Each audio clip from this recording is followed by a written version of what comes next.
Hydran Podcast Network. Selamat datang kembali di podcast Hydran bareng gue Putu.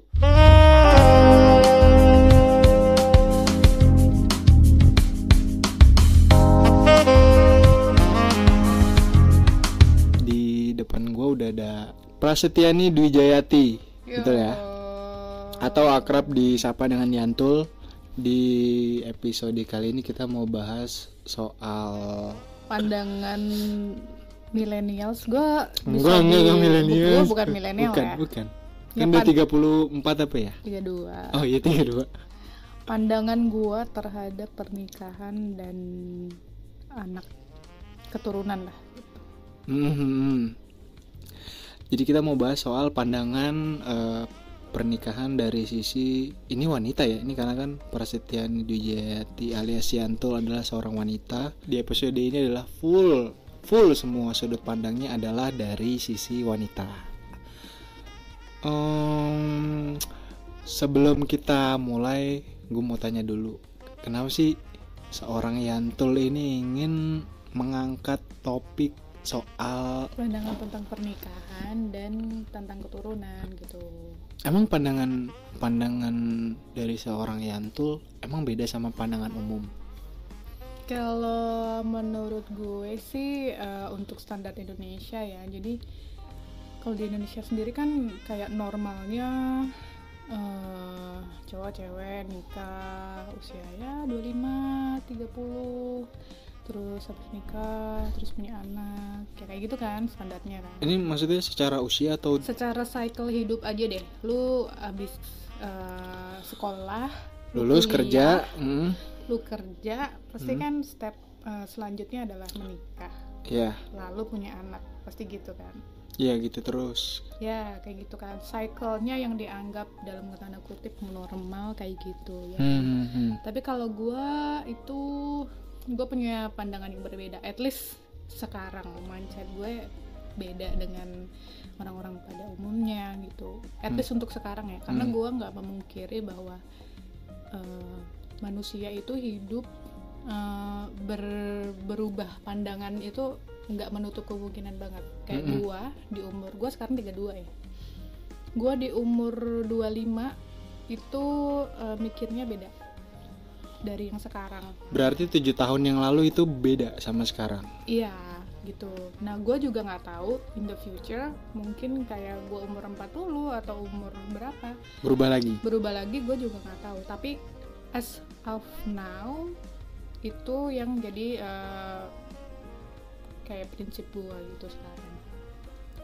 Nah sekarang apa bedanya yang pandangan lo 7 tahun yang lalu sama yang sekarang lagi ada di benak lo? Iya, jadi 7 tahun yang lalu gue ngerasanya kayak masih yang ya orang-orang pada umumnya yang pengen Nikah muda? Ya gak nikah muda sih ya, tapi kan gue umur 25 tuh udah kerja sekitar ya 2 tahunan ya gitu 2 tahunan. Nah makanya step selanjutnya kan pasti normalnya setelah kerja kan nikah gitu kan. Dulu gue mikirnya ya kayak gue berat aja mikirnya gitu, wah gue kok nggak dapat ya nih jodoh, terus gue kok nggak nikah gitu, terlalu berat banget mikirnya gitu. Tapi kalau sekarang gue udah lebih santai dan lebih, menurut gue lebih bisa tahu apa yang gue mau gitu. Bahwa pernikahan itu sebenarnya is not a must gitu. It's an option. Ya kalau lu dapet orang yang cocok, orang yang bisa buat lu yakin untuk menapaki kehidupan pernikahan, dan yes, of course lu bisa nikah atau lu oke nikah gitu, itu option. Tapi it's not a must gitu. Berarti sekarang itu lu ada di titik ya kalau nikah ya syukur, kalau enggak ya nggak apa-apa gitu.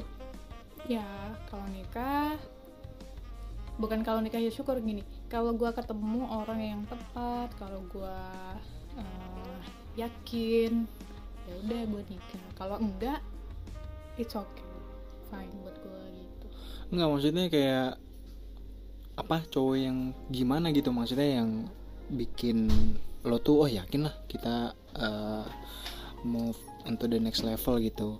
Ini konteksnya yang barusan dari yang lo ucapin barusan, maksudnya cowok yang gimana ya, yang benar-benar bikin lo yakin untuk menapaki step selanjutnya. Cowok yang bikin gue yakin ya yang satu, of course we share the same, nggak usah the same sih, jadi Paling nggak at least kita ngedukung. iya prinsip-prinsip hidupnya tuh kita ada yang common gitu. Of course setiap orang tuh pasti ada yang cocok dan enggaknya dong. Misalnya gue sama lu tuh kita sama-sama suka misalnya IT atau digital. Berarti kan ada sesuatu yang kita nggak cocok tuh. Misal lu percaya bumi datar, gue nggak percaya bumi datar, gue percaya bumi bundar gitu. Bundar. Bulat dong. Bulat. Kok bundar? Nah, kayak gitu kan. Ya kalau menurut gue sih ya cari yang paling kompatibel sih menurut gue. Nah, maksudnya dalam konteks ini kan berarti soal ini kan ngomongin pandangan keluarga, pernikahan dan keturunan. Berarti konteksnya di sini cowok yang bisa bikin lo yakin adalah cowok yang mendukung semua pola pikir lo saat ini, yaitu ya nggak harus punya keturunan gitu. Ya itu satu.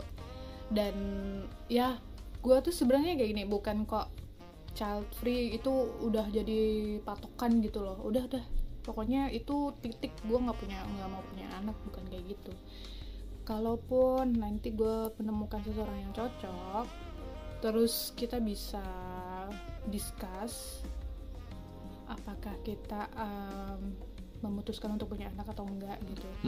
Nah kalau dalam diskusi itu kita tuh ketemu hal-hal yang ternyata mempunyai anak tuh gini, kita punya alasan gitu. Kita punya reason kan. Semua orang kadang-kadang kan orang punya anak kayak ya karena orang-orang lain juga kayak gitu doang kan. Iya kan. Tapi jatuhnya nanti begitu kejadian punya anak beneran, dia baru sadar bahwa punya anak itu kayak tanggung jawab dari dia ceprot lahir hari ke-0, hari ke-1 sampai at least umur 18 tahun loh, anak bergantung sama lu gitu. Bahkan lebih dari 18 tahun pun masih ada kan yang bergantung sama orang tuanya. Iya benar. Kayak gitu. Makanya kalau gue menemukan orang yang tepat, pasangan gue itu bisa gue ajak diskusi untuk menentukan apakah kita punya anak atau enggak. Nah kalau di sisinya itu iya kita bisa deh punya anak, ya udah gue mau punya anak. Oke. Terus apa turning point lo tuh di titik mana ketika lo tiba-tiba pivot memikirkan sekarang mah gak harus punya keturunan atau minimal gak harus nikah lah, maksudnya gak wajib gitu kan. Kalau dari apa yang lo bilang dari tadi kan gue nangkepnya ya udah kalau misalkan ada ya udah, kalau misalkan enggak pun ya ntar discuss segala macem kan. Terus ada di lu tuh memulai ini tuh turning pointnya pas kapan gitu? Oke. Turning pointnya gue exactly gue juga nggak nge-mark ya kapan gitu, nggak nandain. Yang jelas seiring berjalannya waktu lu dewasa, lu kan pasti ada kayak, lu pernah nggak sih kayak malam-malam kepikiran hidup lu gitu? Saat teduh. ya gitulah. Malam tuh. Karena gue anaknya mikir, jadi kayak malam pas mau istirahat tuh pasti deh ada saatnya gue kayak mikir kehidupan gue gitu. Ini rutinitas atau nggak sengaja atau selewatan aja gitu? Kalau gue relatively sering sih, karena gue sebenarnya adalah orang yang deep thinker, apa dipikirin, future gue pikirin, bahkan gue mikirin kayak gue sebenarnya tujuan hidupnya apa, gitu-gitulah. Itu saat malam itu adalah saat yang menurut gue paling oke untuk merefleksikan apa tujuan hidup kita, apa rencana kita di masa depan, gitu-gitu. Nah dari proses kayak bermalam-malam berlalu gue mikir gitu kan, juga dari event-event yang terjadi di gue, misalnya gue putus sama pacar, terus gue dikecewain orang, terus gue dengar cerita dari teman cerai sama suaminya misalnya, atau dapat perlakuan yang enggak baik atau kayak gimana, dengan pernikahannya ada masalah dan sebagainya. Gue jadi mikir, apakah memang hidup kita ini memang harus mengikuti cycle yang kayak seakan ditetapkan oleh society kita gitu. Gue mikir enggak juga gitu. Setiap orang tuh sebenarnya punya hak untuk memilih, karena itu semua bukan hal yang wajib, karena itu adalah options. We have options, so we can choose gitu. Terus kalau misalkan soal ini kan ngomongin titik lo tuh berubah pikiran dibanding 7 tahun yang lalu, kan otomatis kan ada pengaruh juga. Ini kan gak cuma soal society, tapi kan kayak lingkungan internal tuh, kayak ya keluarga lah, itu kan wajib kan, maksudnya lo harus kasih tahu ya pola pemikiran lo, atau mungkin kan ada juga sebagian yang orang tuh menikah karena orang tuanya lah, atau karena faktor ya yang kurang lebih tuh memikirkan perasaan dari si kedua orang tuanya lah. Kalau dari lo sendiri, orang tua lo gimana, atau lo nggak tahu tuh orang tua lo? Iya, orang tua gue belum tahu sih tentang ini gitu.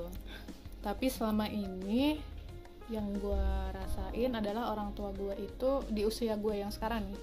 Iya. Ya, di Indonesia dengan usia 32 tahun dan belum nikah. Wanita 32 tahun di Indonesia. 32 tahun di Indonesia. Sendiri, bahkan kayak pacar aja nggak ada gitu kan. Pasti pacar sih nggak ada kan. Pasti orang tua tuh udah pada nanyain gitu kan, bahkan mungkin ada pressure gitu. Tapi selama ini sih orang tua gue nggak ada sih kayak nge-push gue atau ya nanyain penikah kayak gitu, nggak pernah ada gitu. Nggak pernah ada sama sekali. Nggak pernah ada. Mungkin karena ini lu berapa bersaudara sih? Dua. Abang atau adik? Abang. Abang nih, abang udah nikah? Udah punya anak? Udah. Nah udah, mungkin goalnya cukup di situ.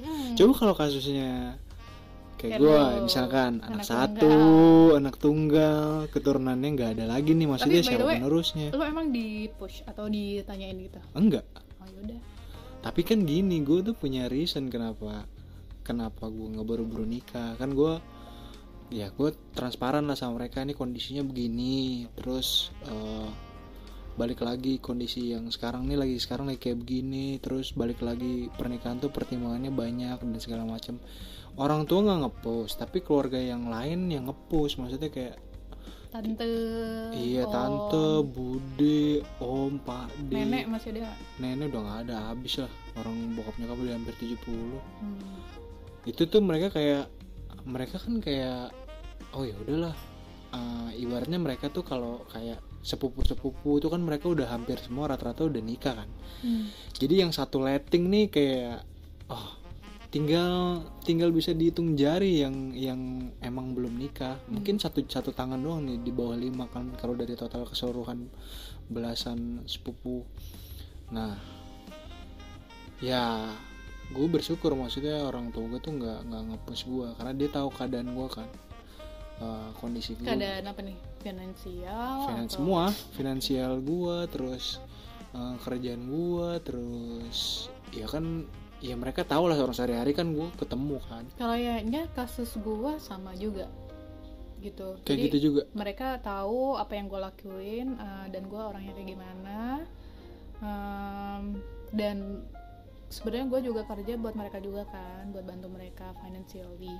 Jadi mungkin ini juga mungkin ya, gue nggak tahu deep down in their heart kayak gimana, tapi mereka kayaknya udah ngerti bahwa ya udahlah cukup burden lah si Yani ini gitu. Jadi nggak perlu kita burden lagi dengan pertanyaan-pertanyaan dan push. Tapi lu cewek soalnya gitu. Beda kalau lu cowok. Kalaupun lu punya abang gitu tapi kondisinya terus lu cowok gitu kan. Kalau lu cewek kan pikirannya nanti walaupun si Yantul nggak ibaratnya ibaratnya sudah punya dapat nih cowok nih misalkan, kalau misalkan mereka mah udah nggak mikir gitu, terus ngeliat kondisi lo sekarang, nggak usah ada cowok aja bisa sendiri, apalagi nanti ada cowok gitu, jadi udah tenang lah mereka. Plus kan dibantu sama kondisi abang yang udah married, udah punya anak juga, cucu udah kepegang lah, udah ketemu, ya apalagi mau dikejar coba. Beda kan kasusnya kan kalau kita nih, kalau di compare kan. Bener sih, betul sih. Nah kalau misalkan gue mau memutuskan kayak lu misalkan, gue juga nggak mau nikah, kumpul kebo aja,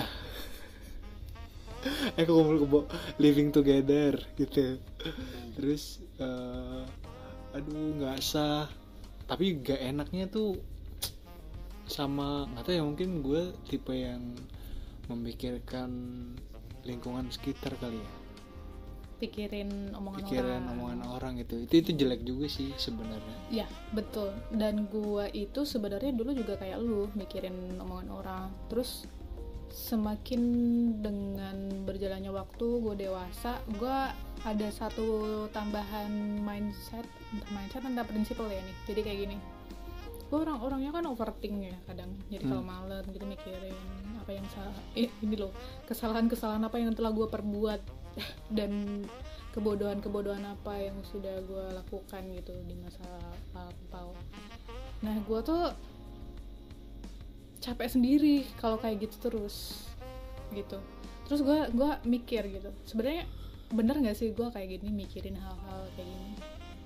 Terus gue tuh kayak dapat satu insight bahwa kita tuh sebenarnya harus memilah hal-hal di luar kita, faktor-faktor eksternal itu ke dalam dua kategori. Satu, hal-hal yang kita bisa kendalikan atau bisa kita kontrol, atau at least kita bisa mengubahnya. Dan hal-hal yang kita nggak bisa kendaliin, kita nggak bisa kontrol, kita nggak bisa ngubah.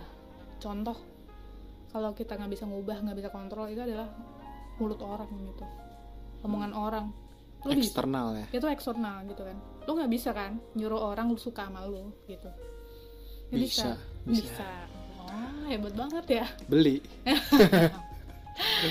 susuk. Ya oke.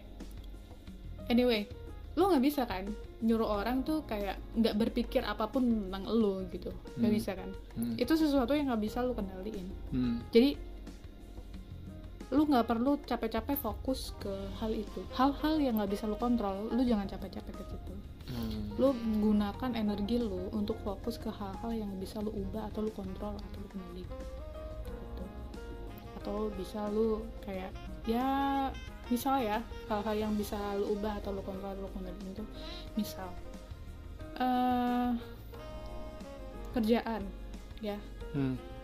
Lu melakukan satu kesalahan ya, misalnya lu emailin terus emailnya tuh salah gitu.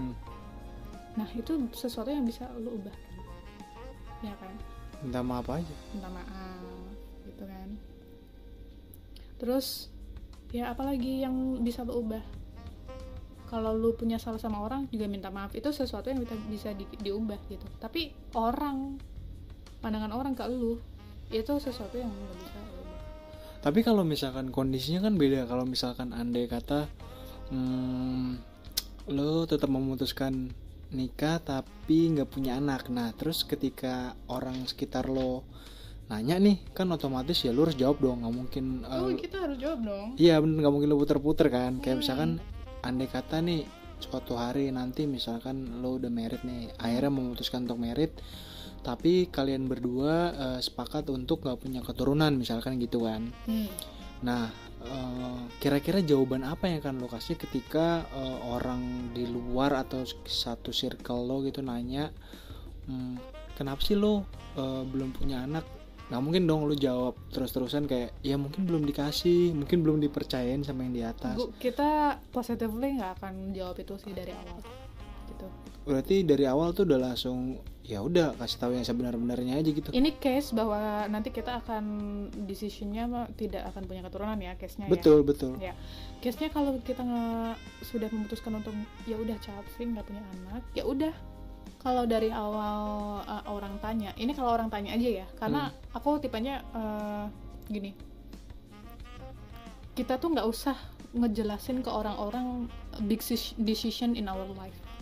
Ya, kita mau keterima kerja di mana, kita mau nikah sama siapa, itu nggak usah dijelasin, karena kita nggak perlu approval orang, ya kan? Ya nggak? Yang bisa nentuin itu kan kita sendiri gitu. Jadi kalau nggak ditanya, gue nggak akan jelasin, ya. Walaupun ditanya, gue jelasinnya akan, ya udah, memang dari awal kita ngobrol, kita komit bahwa kita emang setuju untuk tidak punya keturunan, gitu. Nah, masalah nanti detail why-nya, nah itu tergantung pasangan gue juga nanti. Kayak gimana, apakah dia memandang punya keturunan itu apa, bla bla bla A B C. Gue juga punya satu consideration A B C. Ya udah, jelasin aja. Kalau dari lo sendiri, lo akan ngasih jawaban apa ketika ini, misalkan gini ya, ambillah case-nya yang nanya nih emang orang-orang yang deket banget, entah bisa sahabat, kerabat, mungkin pokoknya yang lo anggap tuh dia ini relationnya deket banget, mungkin dari kecil atau gede. Ketika dia nanya, lo kenapa sih sebenarnya, alasan lo tuh apa nggak punya keturunan gitu, lo kan jawab dengan apa? Ya gue jawab aja bahwa sebenarnya punya anak dan enggak itu satu option gitu. Itu it's not a must. Cuman society kita aja yang berpikir bahwa ada satu normal life cycle yang harus orang ikutin gitu. Jadi it's not a must, it's an option, and I choose not to. Karena apa? Ya kalau gue sendiri ya, satu, karena menurut gue dunia ini tuh alam ya, maksudnya alam kita ini udah hancur-hancuran. Maksudnya udah terlalu banyak hal yang berubah dan berantakan karena ulah manusia gitu. Jadi kalaupun gue punya anak nanti, gue cuman takut dia akan menghadapi dunia yang sangat-sangat hancur, udah distracted gitu. Tapi kan ketika dia udah dewasa, kok distracted, udah damage gitulah. Kalau dia udah dewasa kan udah bisa menentukan sendiri apa pemikirannya dia, terus ya dosanya juga udah dia tanggung sendiri kan. Ini bukan masalah dosa atau enggak, bukan. Ini kan sesuatu yang udah pasti deh. Ya. Emang udah pasti anak lo tuh akan merasakan dunia yang damage tadi yang kayak lo bilang. Ya lo pikir aja sekarang gitu. Dulu 10 tahun yang lalu itu kan sebenarnya kayak global warming kan udah digembar-gemborin kan. Tapi orang nggak peduli kan. Apa akibatnya sekarang? Kutub utara udah mencair beneran gitu kan. Dulu orang ngomong tentang sampah plastik, sekarang gimana? Nah, lu bayangin aja deh berapa tahun lagi. Atau kalau misal anak gue udah 18 tahun berarti ya sekitar 20-an tahun lagi ya. 2030 udah misal gitu. Atau 2040. Itu dunia udah sekacau apa sih lu mikir gitu kan. Belum lagi satu kompetisi gitu. Udah alamnya yang udah hancur, bahkan misalnya udara aja udah nggak layak untuk dihirup misalnya gitu kan. Cuman orang-orang yang punya privilege yang bisa hidup udara yang bersih gitu. Ya kalau gue bisa menyediakan privilege itu buat dia nanti, atau dia, ya kan anak itu kan sebenarnya gacha ya, bener-bener gacha gitu. Kita lahirin, kita nggak bisa tentuin karena anak ini kita akan pinter apa enggak, akan cantik atau ganteng atau enggak, akan good looking atau enggak. Bener-bener random banget gitu.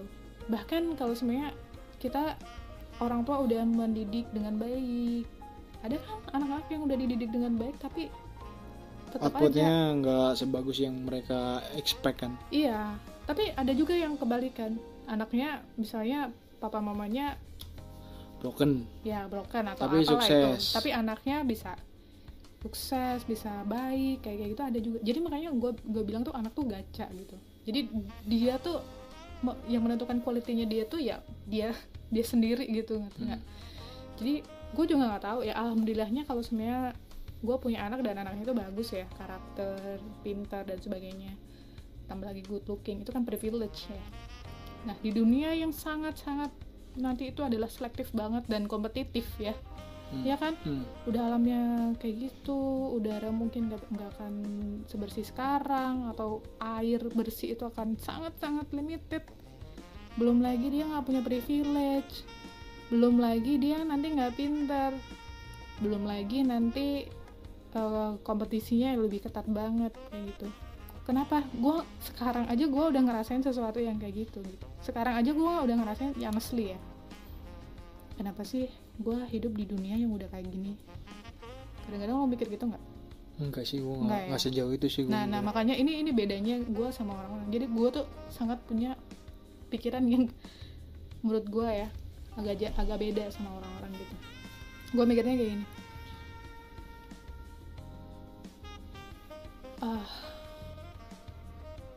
Andai ya gue tuh hidup di dunia dulu yang dunia tuh masih indah gitu loh. Indah tuh maksudnya kisaran kapan kan itu? Ya, itu kan subjektif ya. Indah tuh maksudnya gimana? Oke kayak gini. Yang alamnya belum hancur kayak gini. Itu berarti berarti sebelum merdeka dong. Ya, jadi ngomong sejarah. Ya itulah pokoknya gue sempet kayak kepikiran kayak gitu. Bayangin anak kita in the future, dia akan stresnya kayak gimana? Kompetisi dengan berapa ribu orang untuk bisa dapetin pekerjaan. Sekarang deh, katakanlah gue interview untuk mendapatkan pekerjaan gue yang sekarang, bersaing dengan 30 orang misal. Nanti anak gue bisa 10 kali 20 kali lipat persaingannya, ya nggak menurut lo? Oh, kayak PNS gitu ya? Ya bukan PNS. Ya PNS 1 juta orang untuk 3 kursi. Iya, oke, misal kayak 1 gitu. 1 titipan, 1 orang hoki. Iya, misal kayak gitu. Sedangkan 1 lagi nih yang direbutin. Iya, makin banyak kompetisi, terus stressful banget ya. Sedangkan tuntutan hidup semakin tinggi. Ya, nggak mungkin kan kita nggak inflasi, selalu inflasi coy. Iya. Ya. Kayak gitu. Pusing sih kalau dipikirin sih, kayak. Ya, tuh. Ya, lihat kan, gue anaknya overthink banget ya. Gue malah takutnya ketika hal-hal yang lo takutkan itu nggak terjadi, malah jadi kayak, misalkan gini, kita kan lagi bahas in the future in 10-20 tahun lah. Terus kita masih hidup nih misalkan, terus ternyata yang lo pikirin gitu ya nggak terjadi, terus dan lo masih hidup nih, masih bisa ngerasain, dan lo ngerasa malah better dan berapa tahun yang lalu. Terus lo udah mikir pandangan soal pernikahan, soal anak gitu, terus kayak telat kayak lo mikir anjir salah dong decision gue untuk ini, tau gitu kan bisa punya anak dan segala macam. Itu kan lo kan pemikir ya, lo ada mikir itu nggak? Ya, gue udah mikirin itu, dan gue tuh terus terang gue secara logik aja sih mikirnya ya. Ini gue nggak logika dong? Ya nggak tergantung kan, logika gue malu mungkin kan beda itu. Yeah. Secara logik dulu gradually ya, generasi bagi generasi nggak ada ceritanya hidup itu lebih gampang dari dulu memang. Iya. Kan ya kan, ya nggak, betul. kompetisi itu nggak ada ceritanya, kompetisi lebih longgar, kompetisi akan lebih ketat dari waktu ke waktu. Make sense ya? Masuk akal ya, kayak gitu. Dan kita lihat aja deh pada kenyataannya, dunia ini say 20 tahun yang lalu atau 30 tahun yang lalu dengan yang sekarang, lebih bagus yang enak sama yang mana? Tapi kalau alamnya, iya, cuma kan kalau kita tabrakin sama isu yang rame, misalnya soal bonus demografi, itu kan positif ya kan. Terus ditabrakin sama pemikiran lu yang tadi, itu kan kontras. Bonus demografi. Iya. Bonus demografi itu kayak gimana sih? Coba jelasin. Aduh, gue harus googling nih buat jelasin kata-katanya. Ya lo ngomong sesuatu tapi lo nggak tahu Iya, artinya. bonus demografi itu kayak ente apa namanya? Ini nggak sekarang ya, maksudnya ada di sekitar 5 sampai 10 tahun lagi kan. Katanya Indonesia akan mencapai puncak bonus demografi di mana orang-orang muda yang akan lahir, orang-orang yang produktif untuk negara tersebut, suatu negara lah. Kalau dibandingin sama statement lo yang tadi, itu kan kebalik gitu. Lo bilang karena alam hancur, terus panas, kutub utara mencair, sedangkan ini bonus demografi berlaku di Indonesia ya, bukan di luaran Indonesia nih. Ini kita nggak ngomongin dunia. Kalau yang gue nggak tahu yang di pikiran lo tadi itu ngomongin Indonesia atau dunia gitu kan. Sekarang lihat deh Indonesia. Iya. Hutan 30 tahun yang lalu dengan hutan yang sekarang, kondisinya kayak gimana? Ya beda memang. Bedanya? Lebih bagus apa lebih jelek sekarang? Tapi gue kan gak turun lapangan langsung ya, gue tuh salah ngomong. Menurut lu aja. Gak bisa, seluruh hal yang kayak gitu harus divalidasi. Kita nggak bisa asal ngomong kayak iya benar. Ya sebenarnya gini. Rusak. Kalau tiap hari misalkan gue baca beritanya soal, misalkan gue baca media Mongabai gitu kan, yang alam tuh. Mongabai kan tiap hari bahas isu alam misalkan. Kalau gue rutin baca itu misalkan media itu, pasti gue akan lebih tahu. Terus gue akan cross check kondisi di lapangan itu gimana. Kalau misalkan gue ngomong salah nih, oh iya bener nih, tiap hari yang gue baca misalkan berita soal kebakaran hutan, terus sekarang sengaja dibakar, konspirasi, ini demi bisnis. Itu kan kita yang nggak tahu apa-apa nih, yang kita nggak terjun di dunianya juga jadi kayak asbun gitu kan. Oke. Iya kan, maksudnya kan lo harus tahu, lo harus punya data. Maksudnya sekarang tuh kan kalau istilahnya orang sekarang ngomong terus pakai data lah gitu kan.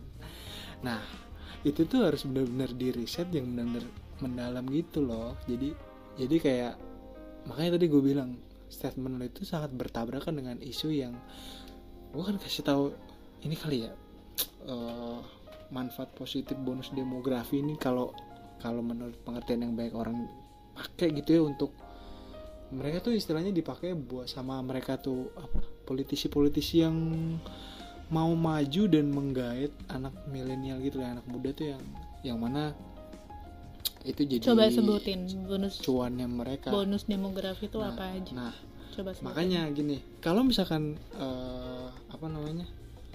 kalau lu ngomongin soal yang tadi, kan lu bisa tuh, lu pernah lihat nggak sih kayak kehidupan di negara-negara di luar Indonesia gitu, kondisinya itu nggak semuanya buruk. Ngerti kan? Kalau misalkan lu punya anak, nikah, keluarga, terus lu pindah sana ke Finlandia, ke Norwegia, ke Swedia, kemana lah, ke daerah-daerah Eropa yang sana yang kondisinya benar-benar stabil. Kenapa lu nggak kayak gitu? Itu sekali lagi tentang privilege ya. Jadi gue kan bilang ya, kalau gue ketemu orang yang cocok, orang yang mungkin kita gue diskusi sama dia dan kayaknya kita mending punya anak. Nah itu termasuk dengan misal ya kemampuan finansial kita juga misalnya. Karena gue mikir dengan kemampuan finansial gue sekarang juga untuk punya anak, gue nggak akan bisa provide dengan maksimum gitu ke anak gue gitu, dengan beban finansial yang sekarang gitu. Tapi beda lagi misalnya gue ketemu nih suami nih yang bisa cover atau yang bisa kita aman kok kalau kita punya anak tuh gitu. Itu tuh gimana sih cara ngitung nih? Gue sampai sekarang tuh nggak bisa loh. Ini ngomongin di luar mitos yang orang bilang alah nikah aja ntar anak mah ada aja rezekinya. Itu kita nggak ngomongin itu ya. Itu kan gue ngomongin itu. Ini di luar itu. Lu perhitungannya gimana caranya tuh? Oh kita ini punya anak, kita cukup kok. Terus atau yang bilang kita nggak usah punya anak, kita nggak bakal cukup nih. Nah itu gimana hitungannya tuh? Itu based on apa gitu? Kayak gini loh sebenarnya gitu. Gue juga kan mikirin hidup gue sendiri ya, bukan cuma anak doang gitu. Coba lo bayangin, orang-orang kan biasanya kayak gini nih, ya udahlah punya anak aja, nanti kita gedein anak kita nanti yang tanggung jawab kita kalau udah tua. Sandwich generation jadinya. Kita ngulang kesalahan-kesalahan yang kemarin-kemarin, ya kan, kita jadi beban sama dia. Nah gue nggak pengen jadi kayak gitu. Gue pengennya gue mandiri sampai tua pun mandiri gitu, financially. Makanya kalau gue ngitungnya agak jelimet juga sih. Jadi at least gue tuh satu punya bisnis yang bisa sustain lah nanti sampai gue tua gitu, start bisnis, dana pensiun, terus ada juga investasi kayak gitu.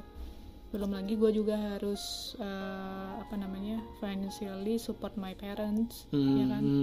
Gue tahu my parents itu nggak akan, maksudnya kayak ya akan mendahului kita ya, tapi ya kan tetap aja kan ya, kalau sakit ya kita yang harus support kayak gitu. Ya udah, gue mikirnya ya kalau itu semuanya belum bisa kita penuhi, ya buat anak berarti kita belum bisa provide gitu. Balik lagi ke bonus demografi nih. Jadi pengertiannya demographic dividend itu ini source-nya dari Wikipedia nih.